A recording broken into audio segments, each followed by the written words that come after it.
new rules for inherited IRAs take effect in 2025. And yes, it's still a mess. Hi, I'm Dave Lopez. And I'm Chase Lopez. And this is another episode of Retire Your Way with ILG Financial, where we talk all things retirement.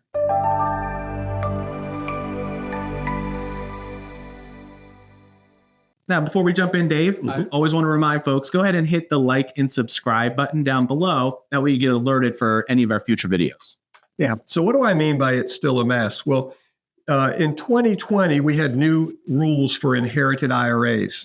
And they've delayed some of those rules and argued about some of those rules.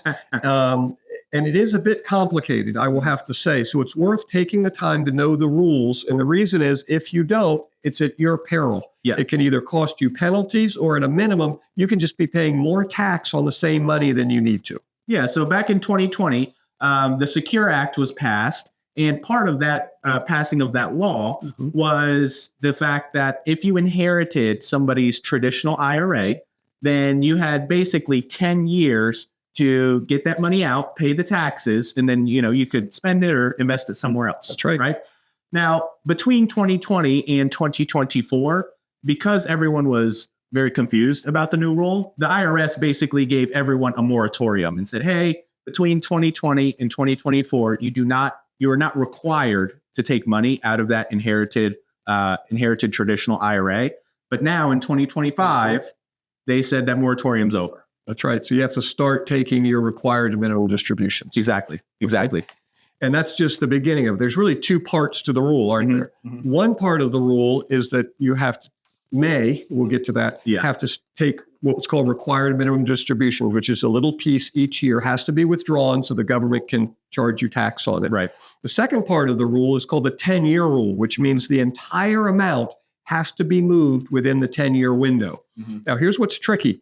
Even though the IRS gave you a break, a moratorium on taking the withdrawals during 2020 through 2024, for any of you who's inherited the money in that window, that didn't change your 10-year window. So for example, if you inherited that money in 2020, all of that money has to be moved out of your inherited IRA by 2030. Right. Even though the last 4 years you may not have had to take RMDs, they've really not done you any favors here. Right now, you've got that money all crammed into the last 6 years that you've got to get moved. And that goes to a good point about these RMDs.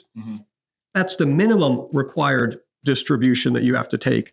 When we're talking about inherited IRAs in the 10-year rule, our firm usually recommends, unless there's special circumstances, that you actually take more out. The ideal would be you want to split this money up evenly over the 10 years. Often we'll have people taking out 10% a year. And the reason is if you don't do that, you're likely to have a big lump sum due at the end of the 10 years that has to come out. Right. If you do that, the trade-off is you take a big lump sum, it might bump you into a higher tax bracket, so you're paying unnecessary taxes. It might trigger higher taxes on your Medicare. It might affect student aid. Right. A whole bunch of negative reactions. Right. So what if you inherited the IRA before 2020, before this new rule was applied? Well, in that case, you're grandfathered into the old system. And in the old system, they called it a stretch IRA. That's right. But in that old system, they basically said, hey, you just have to take that required minimum distribution every year. And the 10-year rule does not apply if you inherited it prior to 2020. So you're grandfathered in. Yeah. How about another one? What if you're a spouse? How does this affect you if you inherited your husband or your wife's IRA? Really doesn't apply to you because the spouse gets a special dispensation. You can inherit your spouse's IRA and literally roll it into your IRA. And then it would just follow the rules of your IRA. So don't worry about the 10-year rule if you take over the IRA and incorporate it into yours. So what about if, we get this question often, what about if you inherit a Roth IRA? Now, remember, with a Roth IRA, the taxes have already been paid on that money, right? Correct. So you don't have any, while it's still your Roth IRA, right? You don't have any required minimum distributions there. And that also applies to the person that is inheriting that Roth IRA. So the way that the rules are currently structured is if you inherit that Roth IRA, there still is a 10-year rule, basically you can continue to leave that in the Roth IRA, let it continue to grow tax-free for 10 years. And then you take the money out of the Roth IRA after 10 years. You don't pay any tax on that. And then at that point, you move it into another account. Yeah. So notice what Chase said there. There are no RMDs on the Roth inherited IRA, just the 10-year rule. Right. So this is a tricky one.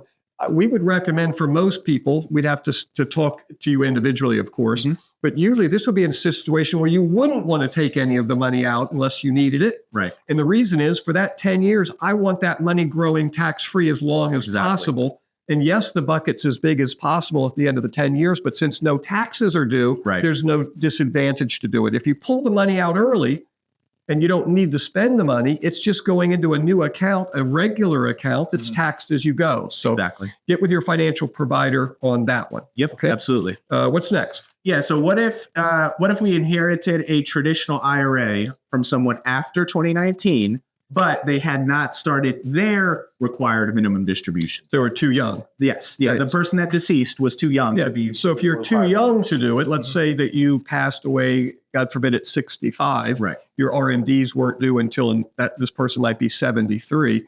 If they hadn't had the required minimum distributions turned on, then you don't have to do the RMDs. You just are subject to the 10-year rule for that unique situation. Yeah, and kind of going back to what you had previously mentioned, Dave, it's kind of a double-edged sword there, right? Because you probably wouldn't want to leave that money for the full 10 years because then you have to take it all out anyways. Yeah, you get a huge lump sum in year 10. Exactly. That has negative tax consequences. Exactly. But you don't have to take RMDs. Right. Now, on the flip side, if you inherit a traditional IRA and the person that deceased did have their RMDs on, right? So they were above age 73 probably, right?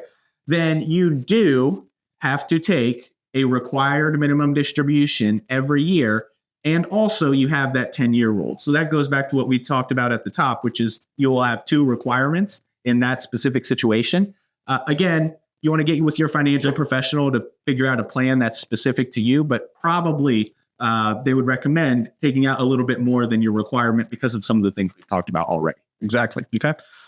So that's what we have on inherited IRAs. Again, go ahead and hit that like and subscribe button down below to get alerted for our future videos. We'll talk to you next time.